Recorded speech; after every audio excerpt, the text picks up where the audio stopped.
This whole new Zoom thing has gotten me thrown. I where the record button is not where it Yeah, was, that whole thing. But right. um but we're doing it, and I'm glad to be doing it with you, Ruben. Thank you so much for coming back on. Yeah, thanks for having me again. I have been in a weird world. It's been weird these last couple days, and I'm stoked to talk with you. And yeah, It's been I think about 2 years now since yeah, you were last on here. You've been a busy guy. it's been busy, man. 2021 was a weird time. Like shows were just come kind of coming back together, and we released a record before everything kind of opened up. And then 2021, 2022, 2023 was just like, yeah, you ready to hit the road? Like, I guess. And boom, we're out on the road like a lot. I think we played like, 50 shows every year or around 50. And it's just like when you're an independent band, it takes a toll on you. And then you're like, when do I write songs? Because as soon as I get home from tour, I'm back at work. So it's like it just never ends. But that's where I'm at now. Like the songs are written and they're for the most part demoed. But yeah, we're getting there. We're making it happen. Well, I'm glad to hear that. Were you kind of itching to get back on the road when things were shut down and stuff? Like, oh man, I want to be doing 50 shows, but I can't be because Yeah, extenuating yeah. circumstances. Yeah, at that time I was like, yeah, man, let's get back on the road. That's all I want. And then I got what I wanted and I was like, never mind. Maybe less shows. A couple less shows. Just a little bit. Yeah, yeah, yeah, just a little bit less. But now I'm at the point right now where I'm like, okay, the record feels done-ish. So at least like the hard part of it, which I think is like the writing. I don't think the recording part is that hard. That's like the fun part. It's kind of just dedicating some time to making a record. But like to me, the hard part is like actually the writing of it, the creation of it. But so I'm ready for that part now. Yeah, it's easier to. Yeah. How do you feel about the showcasing aspect of these songs? Yeah, that part has been interesting. We did one show in LA where we played almost all new songs except for like the last couple. I think we opened with like Junkie and then played like seven new songs in a row and then like closed with like Find Somebody to Love and Call Me on the Phone and just to give them something, The right? Like staples, the yeah, yeah, absolute yeah, like what's staples. like the most streamed songs on Spotify? Okay, then you guys probably know these ones, so I'm gonna give you these, and then the most of the set's gonna be stuff you haven't heard yet, and I don't know what you're gonna think of it. And I think I made the mistake of telling everyone that these are new songs. I think going forward, I will not do that. I will just play them as is because no one fucking knows the difference, anyways. Which is what I did for the last album. I did that.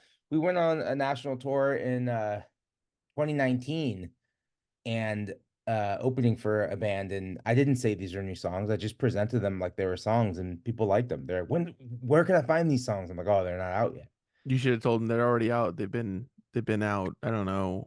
I don't know how you haven't seen them. They're Actually, pretty popular. they're pretty popular actually. It's disrespectful that you haven't heard them yet. Yeah.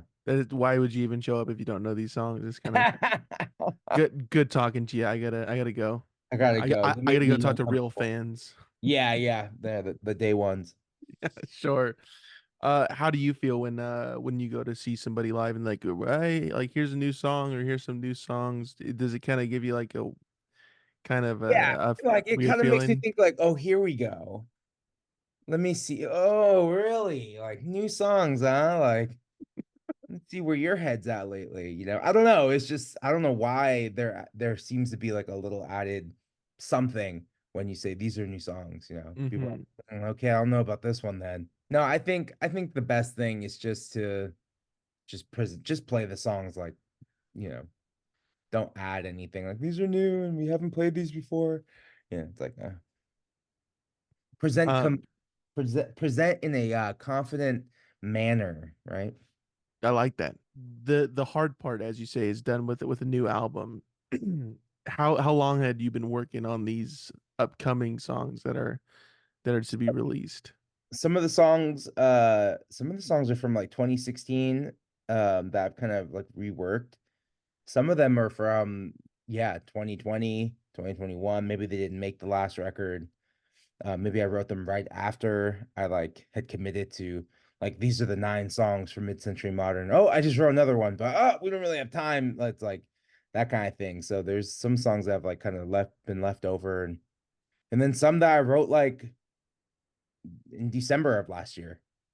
So like the process never really ends. They're just kind of writing and writing and writing till you like something else, and then you move it along, and there you go. Now you have an album, you know. Well, I mean that's fantastic, Ruben. I always see you're busy. It seems like you're always out on the road, Yeah. getting into shenanigans and Yeah. whatnot and what have yous. Yeah, they kind of put us out on the road a lot. Our agent is great and he works really hard for Dante, and like, when a lot of agents wouldn't talk to us, he did, and it's like you gotta like respect that, and we gotta work hard and we gotta be professional, and we gotta make connections and be nice to people, and it's a whole thing, but it's all part of it, yeah. Yeah, it takes a lifetime to build a good reputation and seconds to destroy it. Sure. Exactly. That's exactly it. Yeah. So it's just about being nice and being cool and meeting people, and if you got something to say, keep it for the van. That's always our motto, and yeah, keep it for the van. Did you have an experience when you were not making music yet with a musician that really stuck with you? You're like, wow, that guy's just a really nice guy, or like the guys from this band, or Like when I was like a kid before I started playing. yeah. Uh I don't know. I never really had any interactions with bands before I started playing. Like, I guess I joined my first band when I was 14, and my drum teacher is really nice, and he kind of like told Shout me out to like, him. Sure, sure. yeah, shout out to my drum teacher and Derek, and like What's up, he, Derek? yeah, he always kind of like talked about being respectful, and it's like, oh, if you're borrowing someone's kit, help them break down the kit, like kind of showing that etiquette, which is like kind of crazy. I feel like we have kind of lost a lot of that. And maybe that was like that older Gen X kind of vibe, just about show etiquette in general. And I think like over the pandemic, we've completely lost as band members and as concert goers. I think some people who go to concerts now, not our concerts, but like other concerts, like that whole issue with like Steve Lacy. Did you see that? Did you keep up with that when Steve Lacy was like on tour promoting his like viral song, and Yeah, and then like nobody uh knew the whole, nobody knew not the even whole the whole song and he was song. upset, like, or like people are leaving after they've heard that song, whatever your one song is, now we're gonna leave because we heard the one thing we knew, and now fuck the rest of your set. I hate that kind of stuff. It's like, dude, you came, you paid for the whole show, enjoy the whole show. Why would you leave after oh, I heard my one song, it's time to go? Yeah, I recorded it. I'm done. Yeah, totally, totally. I got my moment. I'll put it on my TikTok, and that's Yeah. it. But I think we lost some of that decorum. Yeah. Ooh, nice word. Yeah. Ooh. Yeah. It's good. But yeah. Uh Regarding borrowing, I mean, it seems like it's usually with the drum kit. That's where you Yeah, usually that's see that. a lot of pieces to break down and load up again. Oh yeah. Oh yeah. Yeah, it's a whole thing. I'll just Yeah, say yeah. that. So it's like you gotta be nice and be like, oh dude, thanks for letting me use the kit. Let me help you. Even though we just did that on Saturday and we did not. So uh I'm also not in the best standing right now with some musicians in town. Understandably, It was a big, yeah. understandably, We played a private party on Saturday, and I think things got out of hand. at the private party. Yeah, things got a little out of hand. So we weren't the best at loadout time. Loading in though, you're absolute saints. Yeah, we should. Well, I underestimated. This is what happened. Like we played in a place called Los Osos, which is like 2 hours away from Santa Barbara, and it was like in this farm. It was like some dude's birthday party, and it was cool. Everything went great, but like I definitely underestimated how long it was gonna take to like get stuff in my car, pick up every member, hit the road, and it was like 4 o'clock, and we needed to be there by like 7. And I was still playing video games in my living room. I was like, oh yeah. And then like I had a YouTube video on. And sometimes when you have a YouTube video on, you're not getting notifications. So I got looked up at all these texts from like the band's like, hey, Ruben, are you ready? Are you ready? Are you ready? I was like, oh shit. So we showed up like 20 minutes before we were supposed to play and It's just hopped good. on stage and did the thing. But yeah, I need to not do that. I thought Los Osos was like closer. I think that's also fucked me up. I was like, yeah, it's like an hour away. Who cares? Yeah, yeah, it's just a hop and a skip. No Yeah, worries. 2 hour drive. No big deal. Hmm. I think Yeah. tour warps your brain like that. Like I'm like, oh, it's just 2 hours. Yeah. Yeah. In the grand scheme of things, though, 2 hours not horribly bad. Totally. Yeah. Yeah, yeah. But still long enough to like I need to plan this out. Yeah. Right. Right. Uh, that's also a valid point. Uh, so with this new album, at this point, how are you feeling about it? Are you like, yeah, like that, I'm excited to move forward or start announcing whenever that comes? I'm still pretty far from like announcing anything. But I am excited to like get in the studio and just start doing it.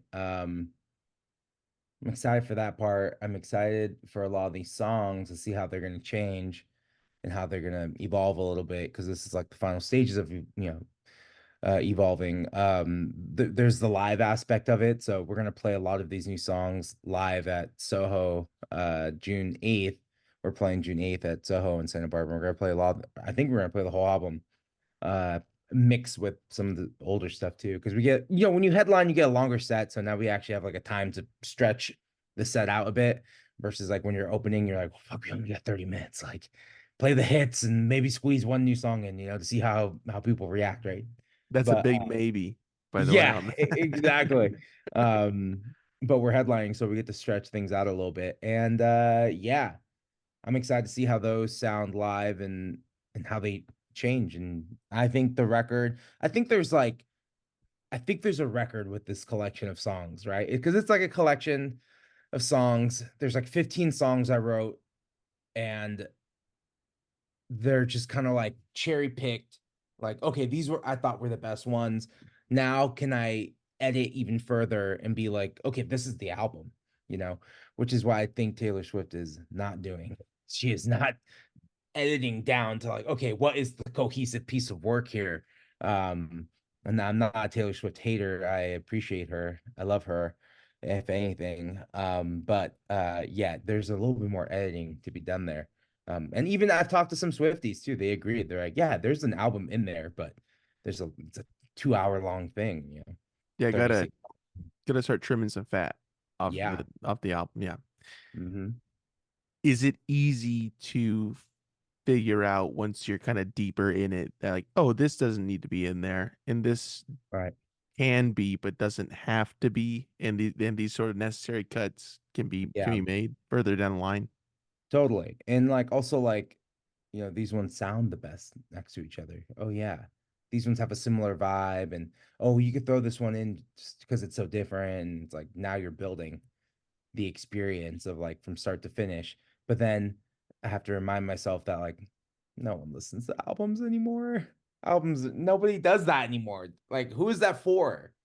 You know? And if you do, Uh, you buy the record. You're not gonna go on Spotify and listen to the album in order, most likely. I do that, but I'm a nerd, so when you sit down to listen to an album, are you just sitting there not doing anything else, just absorbing song by song by song, or are you kind of doing something else while you're absorbing this music? I'm always doing something else. I've been listening to a lot of music while I drive.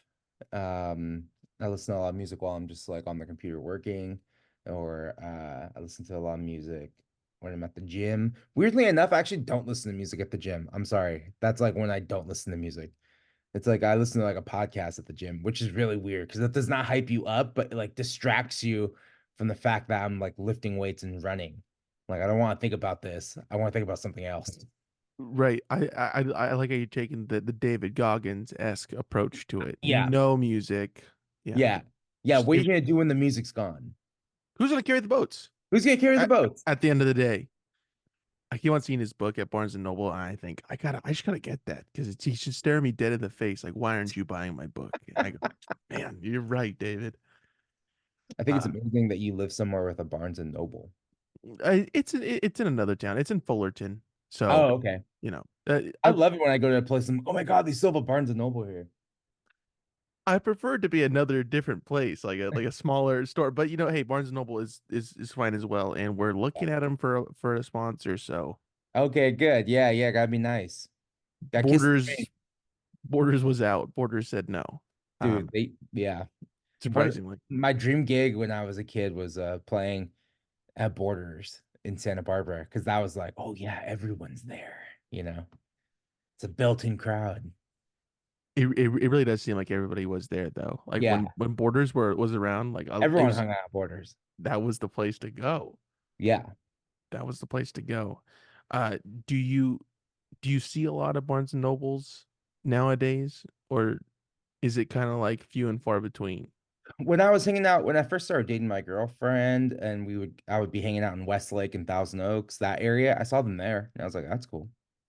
And then there's one in Calabasas, right? I can't remember which ones we go to, but I kind of like going there because they got like a lot of like funny vinyl, like repressed vinyl. They'll have like now, that's why I call Grace hits on vinyl, stuff like that. Like I'm like, oh hell yeah, Yeah, where else would the I good find stuff. this? Yeah, yeah, they Yeah, have it just like there. really weird. I got Amy Winehouse's, the big album Rehab or whatever. No, Back to Black, isn't that what the album's called? I believe Like so. missing songs. Like they like took out songs that are like inappropriate. So you get that kind of stuff. It's for your own good, though. You realize that, right? Like they're doing it for you. Yeah, they're protecting me, the listener. You're welcome. Barnes and Noble, thank you. But that has to be a rare vinyl at some point. You're like, oh, it's the one that's missing. It's missing like the song where she talks about getting drugs from a drug dealer. Yeah.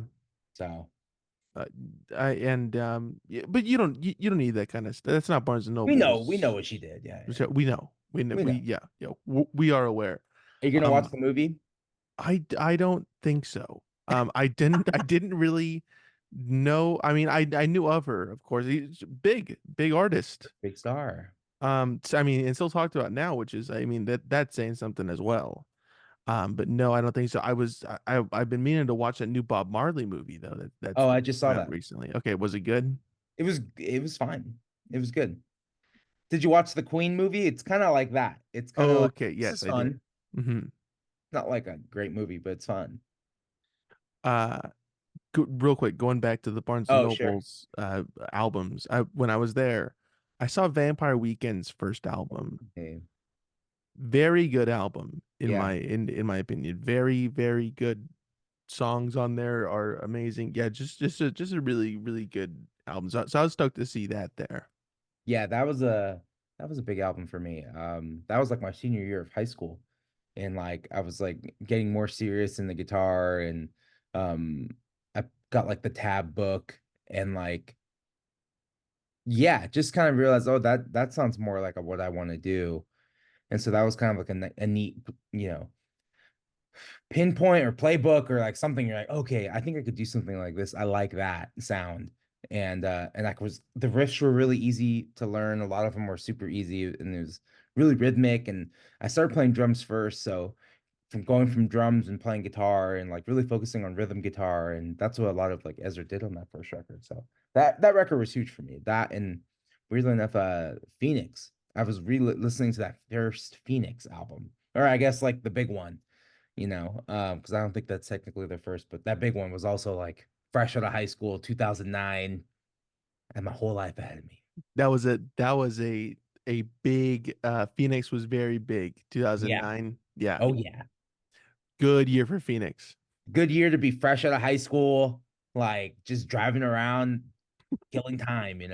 Sure. Figuring out the next move. Yep, yep. What's May- happening? Maybe cruise by the border, see who's hanging out. Yeah. Is anyone still hanging out at Borders? No, because everyone moved on. Not us though. And Oh, if anybody wants to come see us, we'll be hanging out at the borders, or what was where the borders was. yeah. It might be on Michael's now or something, but we're there. The one in Santa Barbara is the Marshalls.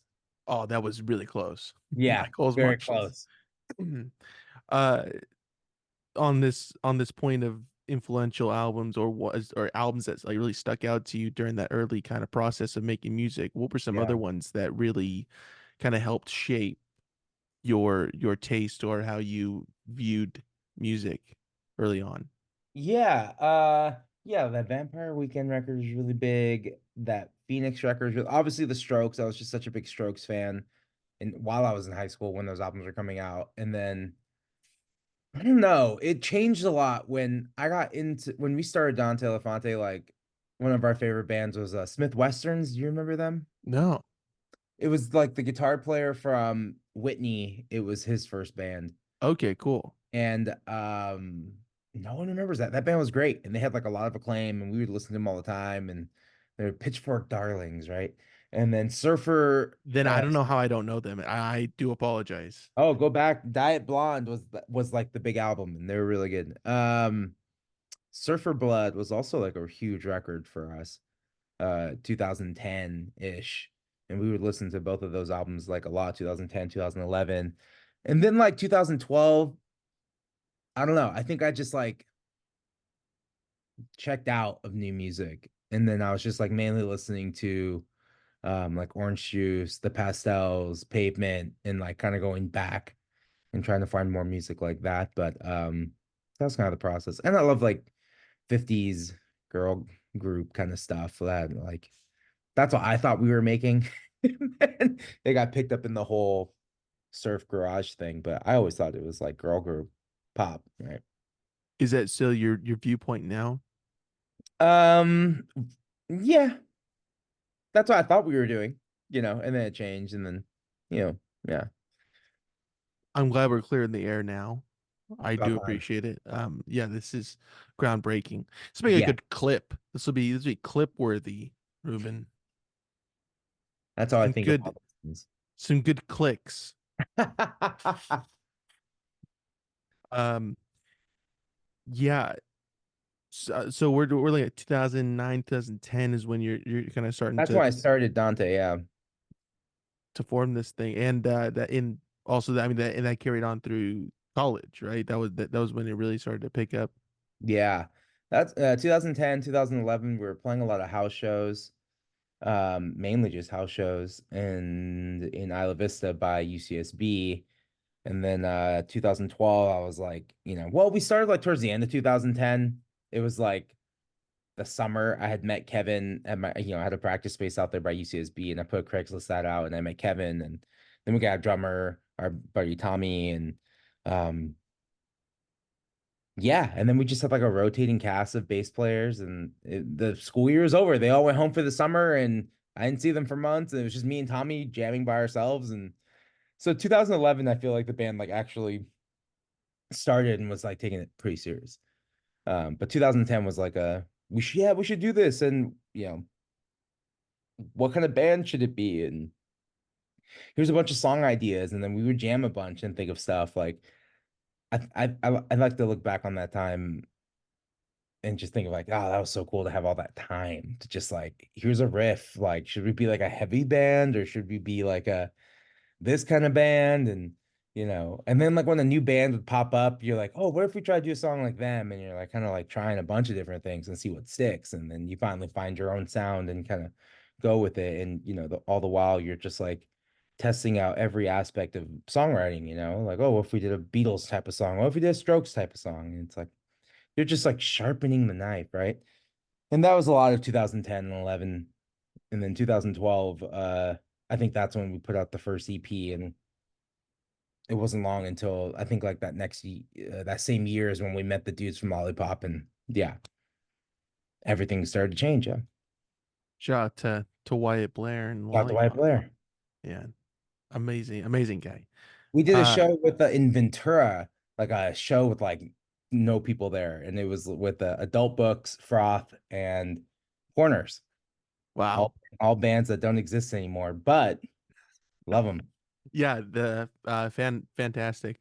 Yeah, Um, yeah, Froth is really good in corners and adult. I mean, of course, all of them. Yeah, all these bands, all cassettes that I still have still back have. Yeah, yeah, back there. Yeah, great music. Going back to the first release, which was German Aquatics, right? That yeah. was the first one. That was in 2012, and then we re-released it 2013 with Lollipop. Oh, that's awesome. Yeah, Uh, when you play those songs now, like a song from that release, don't does really. it But yes, whenever you will, when do yes. you Do you think that will bring you back to that kind of time in that like that headspace of just like hashing out just random ideas and seeing where Yeah, they go and having it be free like that? totally. We did last year we did a live album, recorded live at Soho, and I was actually editing the footage like last week. Almost done, but we brought the original band back together for that show, and I haven't played with them since 2016. We did like two tours that year, and that was kind of it. And like I don't think either of us knew, I don't think any of us knew that would be the last show, but it did become the last show. And so we hadn't even been in the same room together since that last show, just because like everyone moved away and everyone like, bass player went to Seattle and Kevin went to the Bay and like went to law school, and I just didn't see anyone. And then everyone went to Kevin's wedding, but I didn't go to Kevin's wedding because I was on tour in like 2019. So it's like another missed opportunity. So they Man, all had hung out with each other, but I didn't hang out with them. And so it was really crazy. I wish we would have filmed like the rehearsal. Maybe we did, but I wish we would have filmed like that, like greeting of like, oh my God, I haven't seen you guys in forever, because that's the juicy bits. yeah, But yeah. it did. It took us back immediately, like, and when I was playing with them, I was like, oh yeah, it's how we always sounded. I was like, oh yeah, we sound as good as we ever did. Like it's loose. That's the thing. Dante was loose. It was like we were never like the tightest band, and I think we didn't want to be the tightest band. We wanted to play well and we wanted it to have energy, but like it was about being loose, and like this shit could fly off the fucking handle at any second, and like I don't know, we're gonna play way too fast, and like it was just a different vibe. It was punk rock. It was like different. And I still try to keep some of that stuff in the music today, but uh now I went the complete opposite way. I just want like a tight, tight, tight band. It's disco, it's funk, it's supposed to be really tight. So that's just the difference of time, different eras. But it was really great to see them all again, and it was really great to play those songs again. Haven't played them in forever, and you sing a lyric, and you're like, oh yeah, I remember when we wrote that lyric in our practice space, like together, and it's crazy, yeah. And there's a bunch of people who came out to that show who hadn't been to a Dante show in years, because we've been a different lineup and we play different types of music. And I think that's like one of the joys of being in a project that's lasted so long, is that different eras, different fans, different, people come in, people come out. I realize that now, as I get older, the ebbs and flows of being in a band or having a long, long career is that people check in, people check out. Like you're always making new fans and losing people, and it's just how it goes. Did any of the original lineup reach out to you like after that first release came out with, and I mean Anglo-Saxon Summer and these different follow-up albums, did they ever reach out to you about like the sound or like, hey, I like this, or any feedback from the original lineup? The original lineup, yeah, we made three records together. We did the EP, we did Anglo, and then we all did our attractions together. That was the last thing we did. The Ah, first okay. album is Mid-Century Modern, where I was on my own. And yeah, they reached out. Like I also sent them demos too the whole time. And like at the end of in 2016, I was already showing them a couple songs that would be on Mid-Century Modern Romance. Like, Wow. I was like trying to jam it with them. I was trying to jam Emotion with them. Emotion's like the oldest song on the record. So it was like me, showing like, oh, I have this song, it kind of goes like this, and it's like a little different. And like, yeah, so I always got a little bit of feedback along the way. When you look back at the the first release and to his last release, do you see like the natural progression of like how you got from point A to point B, or is it kind of like, huh, I didn't really think that I'd be making music like this at this point? I I could see it. Could see every step. Like I'm almost maybe too calculated to the point I'm like, oh yeah, here's a little Easter egg that like no one gives a fuck about, because no one listens to albums anymore, right? No one listens to albums in the way that I listen to albums, or that like people like us listen to albums, right? But to me, I always put like one song that kind of hinted at what the next record's gonna sound like. Like Call Me on the Phone on Rare Attractions. Like I probably should have saved that for mid-century, but like I had just written it and I was excited and I was like, okay, I'm gonna put this, even though it's like a dance song, I'm gonna put this on Rare Attractions and maybe it's a bridge and it makes sense for what the next project's gonna be. And it's like no one thinks of music like that. It's like that's just for me, on we put a ballad on uh German Aquatics called German Aquatics that was like this will give us room to write slow songs because right now we're only playing fucking fast songs. And at some point I want to be able to write ballads and slow songs if I had to, and it wouldn't be so like, oh my God, they're playing a slow song. So it Not was all so very out of left field, but yeah, it's like, oh well, they did it on the first EP, so of course they would do it again. So it gives you like kind of that room. it's Uh canon. It's been yes. established. Kevin, we had Kevin sing on the EP too, and which is like, well, because Kevin will sing more songs at some point. And it wouldn't be random. Like, who's this random guy singing all of a sudden? And he's like, no, well, he sang on the EP, so that's why he's on And the that's record. Kevin, and we know him, and Yes, like he's a good dude. I So thought too much about this of how it would be presented.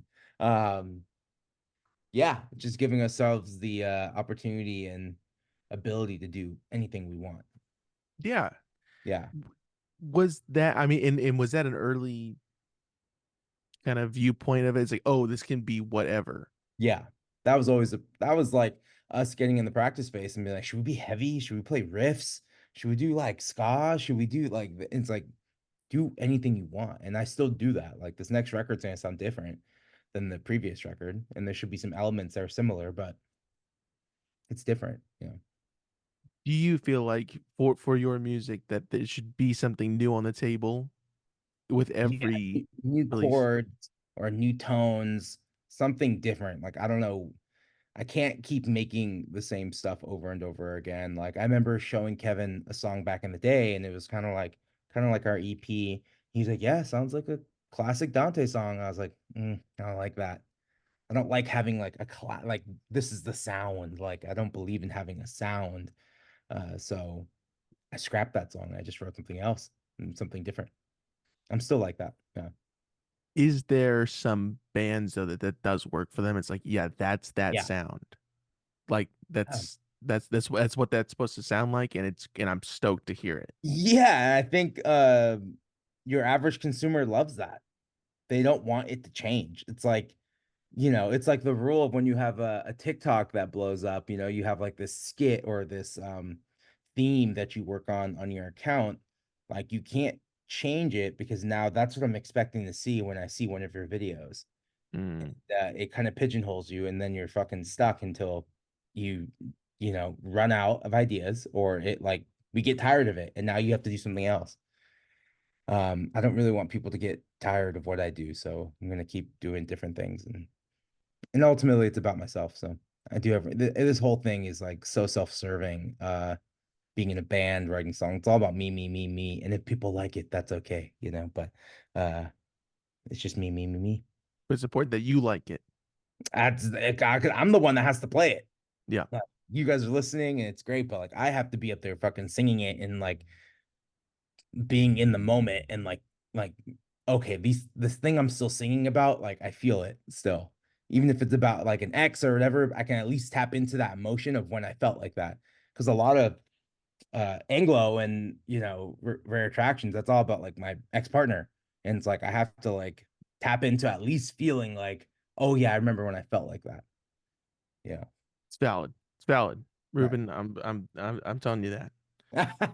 With these TikTok songs that are Yeah. like blowing up and in all these millions and millions and millions of streams on like one song, how do you think people will go back and or like just reminisce about those songs in like 15 years? Like, Mm. oh, that was huge on TikTok or Instagram or Yeah. whatever.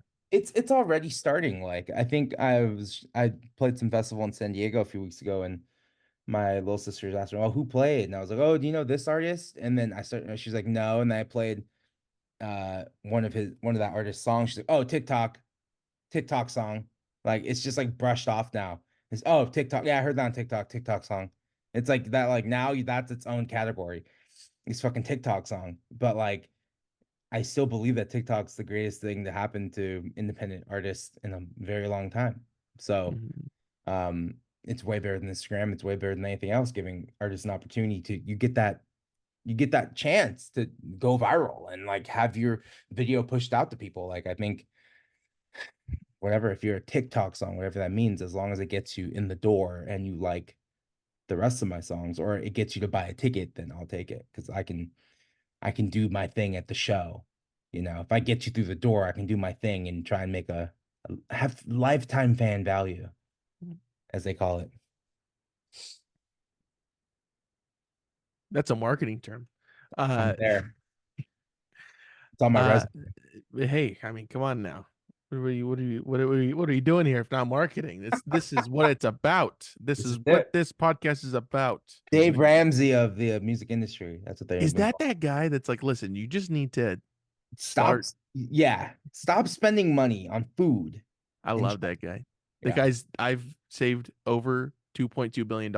I've not bought coffee in a week. Stop Explain that. buying things and then you'd have money. Listen, if It's you that easy. just if you just stop spending money, you'll have it. Yeah. It's pretty fucking simple. Yeah. Don't know why more people aren't doing that, but whatever. That's what I've been Anyways. doing. I've been like trying not to spend any money. Yeah. And then I do on silly things like food and shelter. Paying for water too. Yeah. Essentials. I only pay for electricity and gas, which I'm Turn lucky. that shit off. Just Turn say it I don't need it. I don't need it. on. Who needs gas? Electric cars, buddy. I mean, we're welcome to the new world. Okay. That's right. Um, going back to your drum teacher that we spoke Oh about yeah. in the about 4 hours ago now. Yeah. Uh, I mean, so you started with the drums. That was kind of your entering into the world of music. That's right. Now, recently or on a recent tour, I saw that you were Yeah. playing drums and singing. Yeah. Here's what happens, right? Like I there's things I wasn't able to do in the past because, we're a democracy and everyone needed to agree on everything. And, now it's just me. I just say yes to things. Regardless if people can do shows or not. I just say, yeah, that sounds fun. They're paying us. Let's do it. Um, and that means people can't make shows, and that's okay. I will fill in wherever I need to fill in. So if you come to a Dante show and I'm playing drums, it's because someone couldn't make it, and now I'm playing drums. If you see me and I'm playing bass, because someone couldn't show up and now I'm playing bass, or like my backups and backups. I have a Excel spreadsheet of all my like backup players. Like, here's all the dudes I know who play bass and who know the songs. And then here are all the keyboard players I know. Here are all the drummers I know. The drummers one's the shortest one. It's just me or my friend Joey. That's like it. Here are all the guitar players I know. Like, yeah. So it's just like, hitting up everyone, be like, hey, show this day. Can you do it? Can you do it? Can anyone do it? And sometimes no one can do it. And then I gotta do it. There you go. Does that bring a different energy to a performance for you, depending on what instrument you're playing, whether it be the bass, whether it be guitar, drums, these kind of things? I think I kind of bring the same exact thing. I think maybe it's more of like how nervous I'll be, like depending on how like good I am at each instrument, or how long it's been since I played it last. Like I played bass on Saturday at this private party, and I think I did okay. People told me I sounded great, but I was like, yeah, I don't know well I did, but I appreciate it. Drums, uh I've been playing drums in my old coworker's band, so I'm pretty tuned up right now on drums. I'm still not as good as I used to be, but like I can play right now, and that feels good. And so when I fill in for Dante on drums, I know what to do. I know all the songs. I know where all the hits are. I saw you not too long ago. It seems Yeah, like a few months ago with Rudy Deanda yeah, on your guys' tour. And I will admit, I'll jump in front of this right now. I was a little bit let's say I changed the channel a little bit that night. nice. A little bit yeah, little bit on a different wavelength at Yeah, that yeah. show. We were all at the show, and you were somewhere else. I was but when I saw you, I think that was the first time that we had crossed paths with you performing, I Yeah, want to say. Um, and I've seen you do this on different occasions through right. the phone that you kind of get out in the crowd and dance. Yeah, yeah. Now, when did that aspect come into play when you began performing? Yeah, I think we first played Call Me on the Phone in 2016 in LA. And I it started with just the microphone. I knew I wasn't gonna play guitar on that song just because I don't know. I didn't write a guitar. There was no guitar, no, there's no second guitar part for that song. So I was like, that will be different. And so it started with me just singing. I was at the Silver Lake Lounge, I think. Um, and yeah, I just like stood there with the mic holding it. And then eventually in 2016, we went on tour, and that evolved into me holding the mic and walking around the stage. And I was like, okay. And then like I ran out of like spaces to walk around the stage. And then I was like, well, what if I got into the fucking crowd? And then I think I was at South by Southwest, and I was doing the same thing. And then I was just like slowly walked into the crowd, and it got a good pop. I was like, okay, that's something. Then. And then it just started going more and more and more. And every show, it developed a little bit more, um, to where, yeah, I have all these different hits that I hit, different beats that I hit, and different shticks, like different little moments, like, oh yeah, yeah, yeah. I don't know. I know what I'm doing, but sometimes I don't know what I'm doing, and that's fun too. Yeah, both sides of Yeah, the coin. yeah. I definitely noticed like how many phones would pop up when I did that. And in my head, I was like, great, put me on your story. I need it. Just tag me. Just make sure to tag me. We need people back to follow the account. But I Mm-hmm. really appreciated that. And then I was like, okay, then I gotta keep doing this. And sometimes there's nights, I wouldn't say there's nights where I don't want to do it, but there's definitely some nights where I'm like, how do I get off of this stage?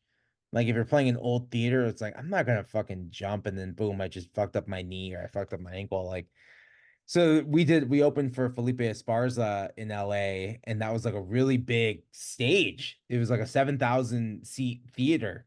And I fucking just like ran all the way around, and like yeah, Felipe didn't know what I was doing, and I didn't really tell anyone, and like it was a whole thing, man. That was the mess because it was all seated, and like I'm dancing around people in seats. I'm sitting in seats that people aren't in, and it was a scene. And then I couldn't get back on stage. I like jumped up on stage, like yeah, it was Uh, hey, that's great. Yeah, speaking on that Felipe yeah, Esparza, I saw that you went on his podcast, right? yeah. What's up, Foo? What's a fool? Yeah, I did my buddy's podcast, Un Poquito podcast. And I like showed up late just because I was driving from Santa Barbara to Inglewood. Just traffic was Look, crazy. YouTube was playing, the game Yeah, was going, these things I was happen. late. And so they're like, yeah, we can have you just wait. We have another guest coming up, and you can go after him. And I was like, okay, cool. Who's coming up? They're like, oh, Felipe Esparza. I was like, oh, I love him. I'll sit in. And then I just sat in, just waiting and like watching the episode. And I was like, oh, this is so cool. He's such a cool guy. And then he like started playing piano after their interview. I was like, oh, who's good at piano is Bobby Lee. And then he was like, really? And then I think he was like, oh, I think maybe he was shocked that I knew comedy or something. I don't know. But then he's like, "Are you in a band or what's your deal? Are you a comedian?" I was like, "Oh no, I'm in a band." And usually when you tell people your band name, you're like, "Whatever." But he like actually went and listened. Like as soon as he like got into his car, he like looked me up on Spotify, and he became a fan. He really loves the band, and yeah, then he hit me up to do his podcast, and I went and did his pod, drove down to LA and did his podcast, and during the show, he asked if we wanted to open for him at fuck, it's like that theater next to the crypto YouTube, or I don't know what the fuck it's called, but it was this The beautiful theater. the theater, and you can look it up later on. Yeah, yeah. Yeah, yeah, yeah. The And theater. Yeah. I can't remember what it's called. Some branded theater. So But something that we're not going to give the attention to, and because that corporation doesn't sponsor this podcast. So moving forward, we're and a so bar we're Barnes and Nobles people here. right, right. This is And for so it was fun. It was such a crazy experience, and yeah, we had a good time. and yeah, Felipe Esparza, he's really funny. Yeah. Um, yeah, I was He like, really loves like rock music. You know, you wouldn't expect it, but he like loves rock music. He loves indie rock music. He loves, all that stuff. So it's cool. yeah, I mean, and that's so rad that he gave you that opportunity. It That's was great. cool. I That's loved it. really, And really awesome. it was super cool. It was like, and then I just took that money he gave us and put a down payment on a van. I was like, there you go. And now I'm just making these absurd payments on a fucking 15 passenger van. So there you go. I think that's reasonable. I Yeah. don't. I mean, what are you supposed to spend it Almost. on? Yeah, Coffee? Is that it? exactly. Is that what you want to Yeah. spend it on? They paid us great. And I was like, oh, great. Let's go get it. Let me do some research on a van. Like, so yeah. On a real note, shout out to Felipe. That's Shout out to Felipe, amazing. man. He really like people don't do that usually. You just tell them your band name and they're, oh, okay, and then they like, are just being nice, but he actually went and like listened to it, and so cool. That is really bitching. We have no idea how many other comedians or how many other people he's helped, because he doesn't like, who does that? Oh yeah, I help them, I help, like no one does that. So like we have no idea how many more people he's helped. So You brought up Gabriel Iglesias, right? You brought him on the road to open up ah, some shows and yeah, such. just give him a little help. Yeah, you really boosted his career. Right, I'm right. like, dude, good on you. Who else is doing that? Who else is Who doing that, knows Ruben? who the list of people I've helped in the past, I don't want to divulge into that. Earlier influences we kind of touch upon that Phoenix and these sort of and the band pre Whitney, which was one more time Smith and Wesson. Is it Midwesterns. Smith Westerns? Okay, Yeah. I gotta check that out. I Great. I really like that Whitney Light Upon the Lake. That was a great That was album a as great well. record. Yeah. When we did Call Me on the Phone with Rado, I saw the reels of tape for Whitney, and I was like, oh shit. It's cool. Oh, did he work on that album? Yeah, he did. Yeah. Yeah, he's the amount of things that I keep on like seeing his name affiliated with. Like, Yeah. wow, this guy's. He's the best. Also on further inspection, Foxygen in general kind of went under my radar a little bit, or I just wasn't paying like a lot of Oh, attention to it. I saw them once, uh, and I was like, okay, but then later on, I was like, oh man, yeah. it's a great band. Yeah. You get into Take the Kids Off Broadway. That record's great. Very lo-fi, very cool. Obviously the Richard Swift 21st Century Ambassadors of Peace and Magic. That one's like Hmm. untouchable. That record's fucking amazing. Is it the one with the triangle on it, kind of a thing? Yeah. Oh yeah, that one, That's like the yeah, that one's great. amazing, And amazing. Star Power is like this behemoth of a record that's like a double LP that like Rado made, like was making right after we did Anglo-Saxon. He started working on Star Power. And to me, those albums sonically sound very similar, because it was like really like as soon as the Dante record was done, he was moving on to that. So those records sound super similar when I Mhm. listen back to them. And then Is it the one with the picture frame on it? yeah, Okay, cool. All right. yeah, Yeah, that even came with that's like a double cassette, one of those like crazy. bigger things. Yeah. So many songs on that album. Yeah. Uh that's fantastic. But moving in that direction of more modern music, what bands have you been like, whoa, like that's a really important band right now, or that you've been really liking? I love that band Video Age. They're like my favorite. I think they're so good. I discovered them when I was booking my first tour in 2018 for 2019. um I was like trying to book shows, and I was trying to book a show in New Orleans, and I was like, I don't know any bands in New Orleans. So I just went on Bandcamp and was searching the New Orleans tag, and like just going through each one, or like bands that I thought looked like, okay, this is probably like a cool indie band, I could just tell off aesthetics, like what sounds like what.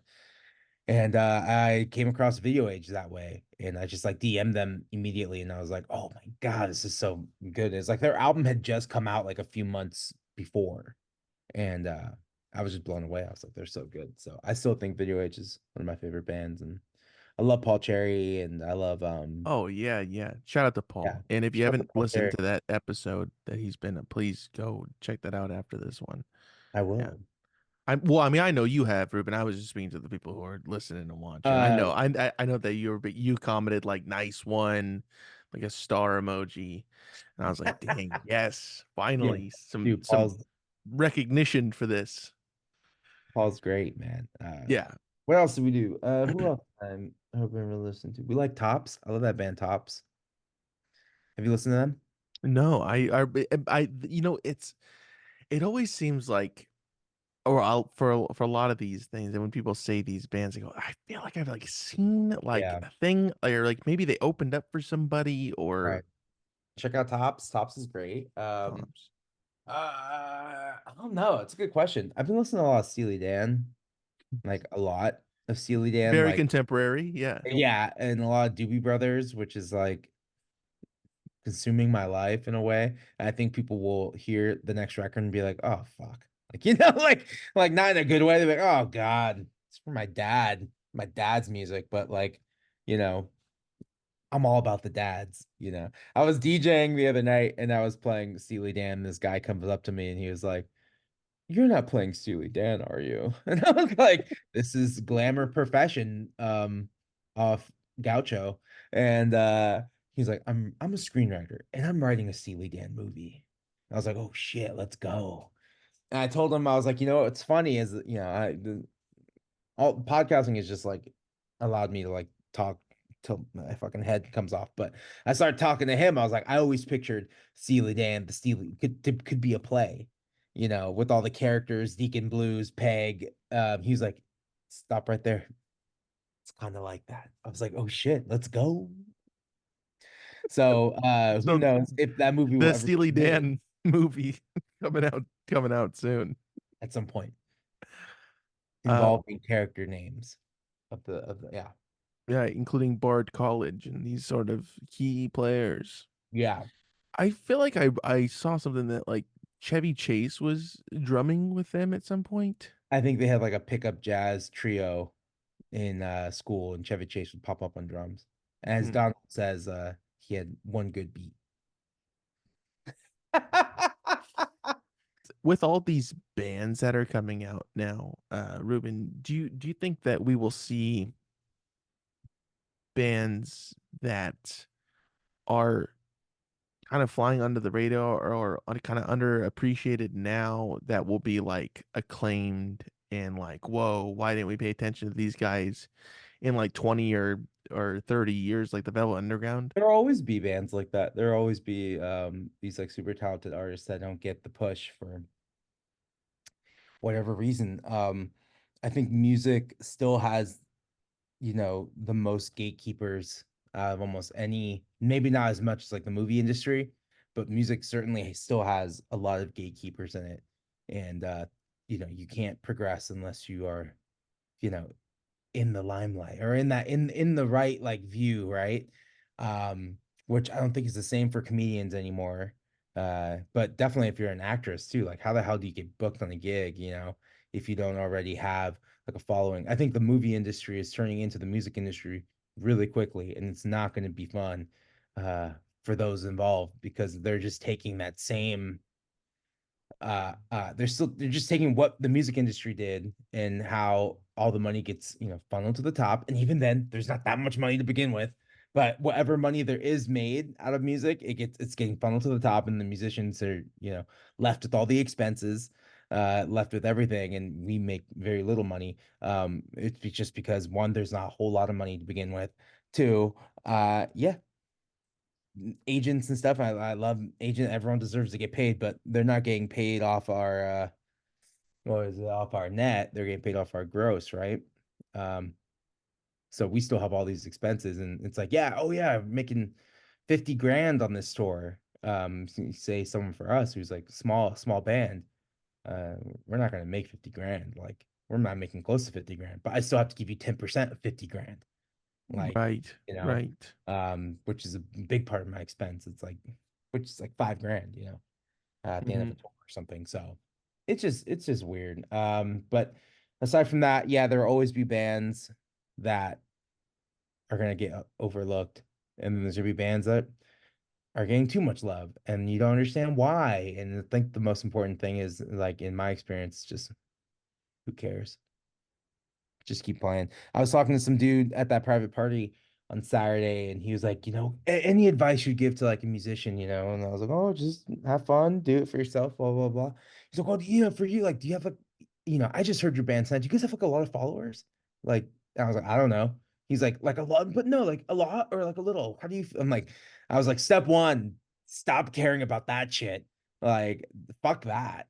Like, I don't give a fuck. Like, I don't know. I don't have an answer. I couldn't tell you. And there's so many different That's platforms. circumstantial anyways. And it's like Like, so many different yeah. platforms. Like, which one? Like Instagram followers? I don't fucking know that number off the top of my head. I used to though, when I was younger, because that's when I cared. But I don't fucking care about that shit anymore. When did you shed that whatever need to know or caring I about think that right when aspect? I think right when I hit the pandemic, maybe right before the pandemic too. I was kind of like, I don't give a fuck. Think we did that big tour in 2019, and I was really stoked, and it kind of seemed like things were coming up again, and I had an agent, and and I lost all that shit, and I was like, all right, fuck, what do I do now? I was like, who cares? And then my agent at the time was just like, yeah, we gotta sell out every show, gotta sell out every show. I was like, I can't do that. I've never done that in my life. Like, I could sell out a show in Santa Barbara. It's like where I'm from. Like, but like, there's just so much pressure. About selling out shows, and oh yeah, you gotta get your monthly listeners on Spotify up to 200K. That's the only time someone's gonna pay attention to you. And it's like, that's probably true, but I don't know how to do that. He's like, you gotta do it. I don't know what you gotta do, but you gotta do it. I was like, I don't fucking know how to do it. I don't get like a lot of love on editorial playlists, which is how you do it.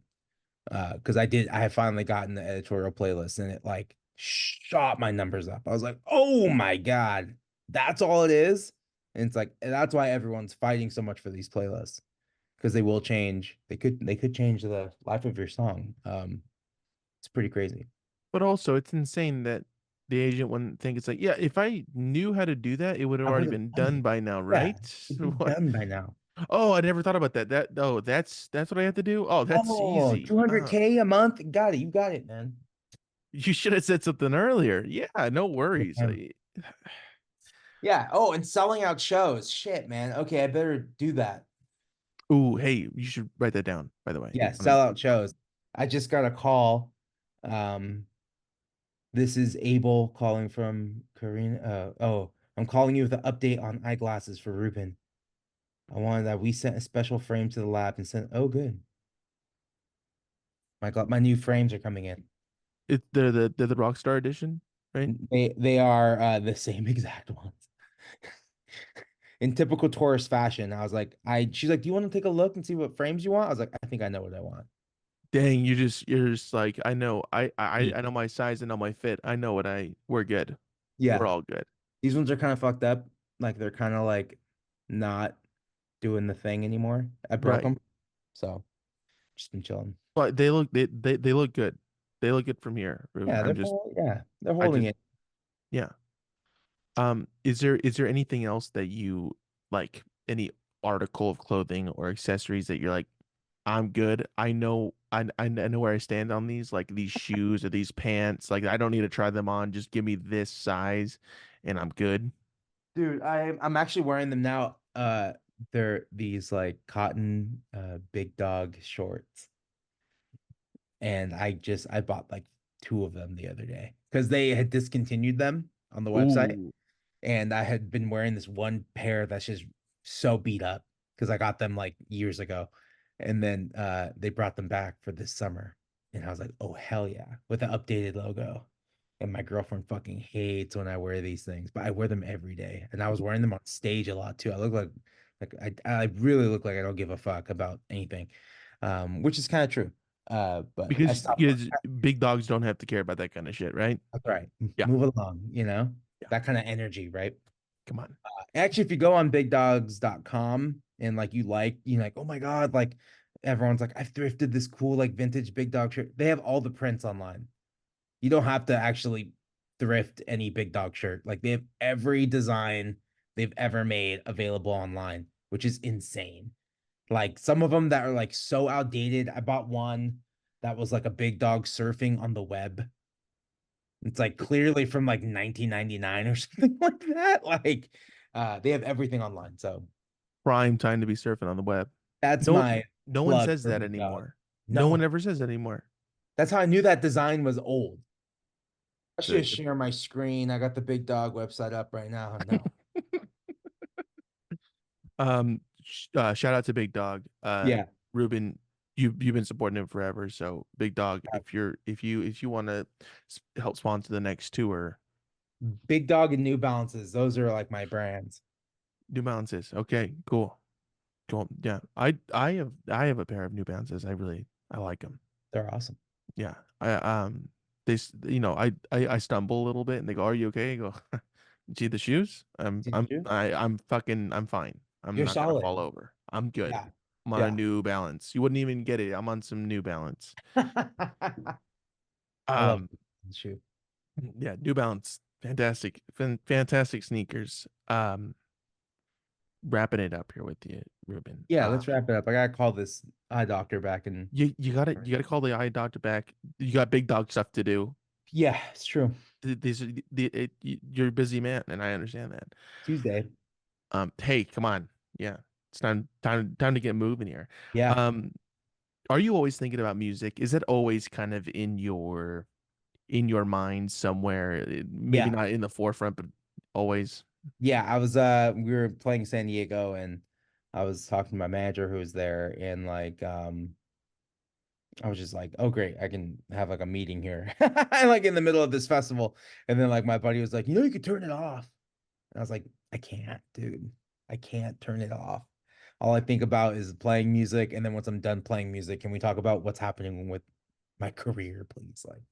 Like, I can't fucking turn it off. And then the only thing I fucking talk about is Steely Dan, and then the players who are on Steely Dan, and then the recording techniques of like Asia. And did you know that the song, the drums from Leo Sayers' hit, You Make Me Feel Like Dancing, it's Steve Gadd, and it's the same drum setup for Asia. That's why those drums sound so fucking good on that song. I've always thought the drums sounded so good on You Make Me Feel Like Dancing. I just discovered that recently. It's because like the Bill Schnee, the audio producer, like audio engineer, like called in Richard Perry. Richard Perry, who also did Ringo Starr's one of his best solo albums, and did Nielsen Schmielsen. But he called him in and said like, I got Steve Gadd here, and Steve Gadd was already famous for like 50 Ways to Leave Your Lover. This is how deep I've been getting. And so they had him come in, and this is, Steely Dan doesn't come into the studio until I think like 2 o'clock. So you have all morning to like get a song. They went in there for 4 hours and pumped out the drums for You Make Me Feel Like Dancing. And those are the same exact drums as Asia on Leo Sayers. You Make Me Feel Like Dancing. And I love that because I've always thought the drums sounded so good on that song. And now I know why. Fantastic. I know. I love that. That's Friends. what's going around. Yeah. Is there ever a point that you're detached from music, or you have to like pull yourself out of that mindset? You're like, I gotta focus on something else for a minute, or is it always going? The only time I turn off is when I play video games.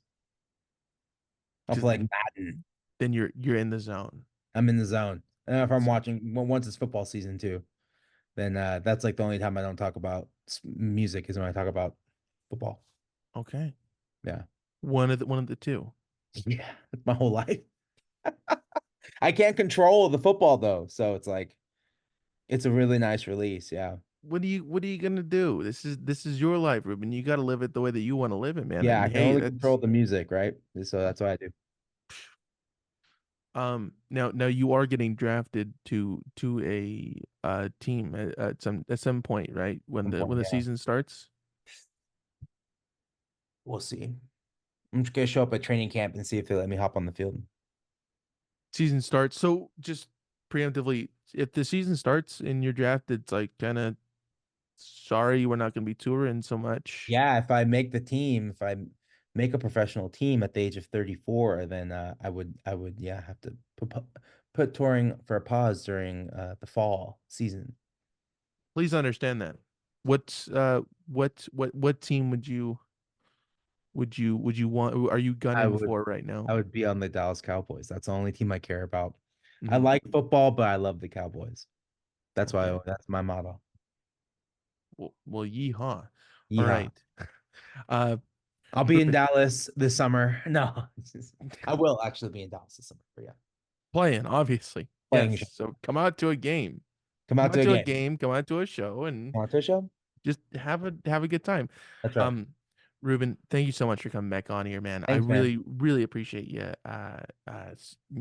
Spending your time here. I know you're a busy guy with all this the draft coming up and Right, right, the right. touring. But before I let you go, always got to do the promo. So everyone can stay up to date with all the news, the tours, the shows, all that good stuff by following you on Instagram at Right. Dante Elephante. That's the best place for that. DanteElephante.com to Mhm. stay up to date with like you got ticket links up there sometimes, right? Yeah, DanteElephante.com. I turned the homepage into like a link tree because I didn't want to have also a link tree that led to the website. So if you just go to DanteElephante.com, that turns into it's like a link tree style and it has tour dates and streaming links and all that there. I might do that because I am paying for the website and I feel like Yeah, yeah, you're but paying for the website, make it a link tree as well. and I also have a link tree. Yeah, I think you got a good point there. there you go. And the most recent record we touched upon, Mid-Century Modern Romance is out now through Oh, Born no. Losers Records. You can find a copy, find it because I'm sold out. Everyone's sold out. That's a good problem. It's a good Good problem. problem. Mhm. So get on Discogs. Is it the best place? I don't know. I've seen some ridiculous prices on Discogs and how much people are reselling the album for. So I don't know. I don't know where you would find one. Maybe a store, maybe. I'm not selling my copy. I'm just glad that I have one. So Yeah. If you have one, you have one.